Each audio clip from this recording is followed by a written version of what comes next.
శ్రీమాత్రే నమః అండి. సంక్రాంతి వచ్చినగానే మన ఆకాశం వైపు చూస్తే గాలిపటాలు ఎగురుతూ కనపడుతూ ఉంటాయి కదా! అంటే పిల్లలు, పెద్దలు ప్రతి ఒక్కరు కూడా గాలిపటాలు ఎగరవేస్తూ ఉంటారు. అసలు సంక్రాంతికి గాలిపటాలు ఎందుకు ఎగరవేస్తారు? దీని వెనక ఏదైనా కథ ఉందా? ఈ వీడియోలో తెలుసుకుందామండి.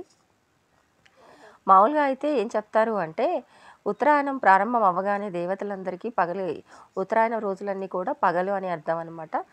సో, ఆ పగలు కాబట్టి దేవతలందరూ కూడా ఆకాశంలో విహరిస్తూ ఉంటారంట.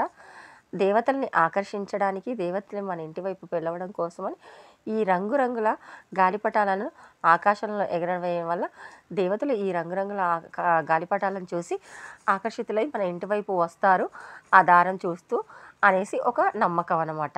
ఇంకో నమ్మకం కూడా ఉంది అండి.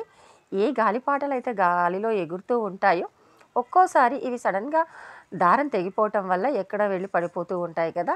ఇలా పడిపోవడం కూడా శుభసూచకమని చెప్తారు. ఎందుకు అంటే ఇలా పడిపోయినప్పుడు మనపైన ఏదైనా పీడ ఉంటే ఆ గాలిపటం ద్వారా అలా కట్ అయి వెళ్ళిపోయింది అని అర్థం అని కూడా ఒక నమ్మకం ఉంటుందన్నమాట. అంటే ఏంటి అంటే ఒక్కొక్క ప్రదేశాల్లో ఒక్కొక్క కథగా చెప్పడం జరుగుతుంది. ఒక్కొక్కరు ఒక్కొక్క రకంగా నమ్మడం అనేది జరుగుతుంది. ఏది ఏమైనప్పటికీ కూడా సంక్రాంతప్పుడు గాలిపటాలు మాత్రం ఆకాశంలో రంగురంగుల గాలిపటాలు ఎగురుతూ ఉంటే చూడముచ్చటగా ఉంటుంది. పిల్లలు, పెద్దలు అందరూ కూడా ఈ గాలిపటాలను ఎగరవేయటం అనేది చేస్తూ ఉంటారు. కానీ ఇక్కడ ఒకటి విషయం ఏంటి అంటే, పిల్లలు, పెద్దవాళ్ళు ప్రతి సంవత్సరము ఎవరో ఒకరు ఏదో ఒకటి అవ్వడం అనేది జరుగుతూ ఉంటుంది. ఎందుకంటే గాలిపటాల పిచ్చిలో పడి అసలు ఎటున్నాము, ఎటు వెళ్తున్నాము, ఏ పిట్టిగోడ పైన ఉన్నాము, ఏ పిల్లర్ పైన ఉన్నాము, లేదా ఏ రోడ్డు మీద ఉన్నాము అని కూడా చూసుకోకుండా పరిగెట్టడాలు, వెనక్కి నడవటాలు చేయటం వల్ల ఏదో ఒక ప్రమాదం అనేది జరుగుతూ ఉంటుందండి. ప్రతి సంవత్సరం మనం వింటూనే ఉంటాము. పిల్లలు గాలిపటాల కోసం వెళ్తూ పరిగెడుతూ అక్కడి నుంచి జారిపడ్డారు, లేదా ఆ కారు కింద పడ్డారు, బండి కింద పడ్డారు ఇలా అని. పెద్దవాళ్ళు కూడా పెట్టిగోడల పైన నిలబడి గాలిపటాలు ఎగరేయటం, స్లాబుల పైన అలా చేయటం వల్ల కూడా చాలా ప్రమాదాలన్నీ జరుగుతూ ఉంటాయి కదా! సో, దయచేసి జాగ్రత్తగా ఎగరవేయండి. ఆనందం ఎప్పుడైనా కూడా విషాదంగా మారకుండా ఉండాలి అంటే తగు జాగ్రత్తలు తీసుకొని గాలిపటాలు ఎగరవేస్తే అలాంటి సంఘటనలు జరగకుండా ఉంటాయి. పెద్దవాళ్ళైనా సరే, చిన్నవాళ్ళైనా సరే, చిన్నవాళ్ళు ఎగరేసేటప్పుడు ఖచ్చితంగా పెద్దవాళ్ళ దగ్గర ఉండేలా చూసుకోవాలండి.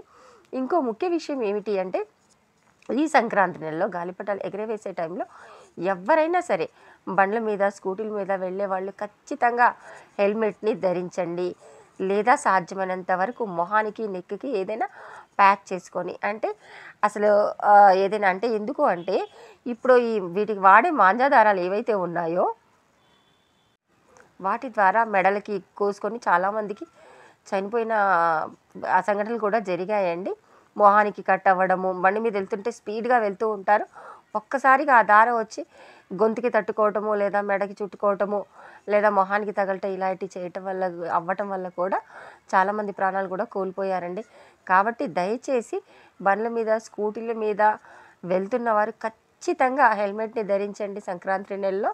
ఇంకొకటి, మెడకి ఏదైనా చుట్టుకొని, అంటే మఫ్లర్ లాంటిది కానీ, ఇంకేదైనా చున్నీ లాంటిది కానీ చుట్టుకొని వెళ్ళడానికి ప్రయత్నించండి. లేదంటే ఆ దారాలు కోసుకుపోతాయి కాబట్టి ఒకసారి మెడ కోసుకుంది అంటే ఇంకా బ్రతకడం అనేది చాలా కష్టం కాబట్టి దయచేసి అలా చేయండి. శ్రీమాత్రే నమః.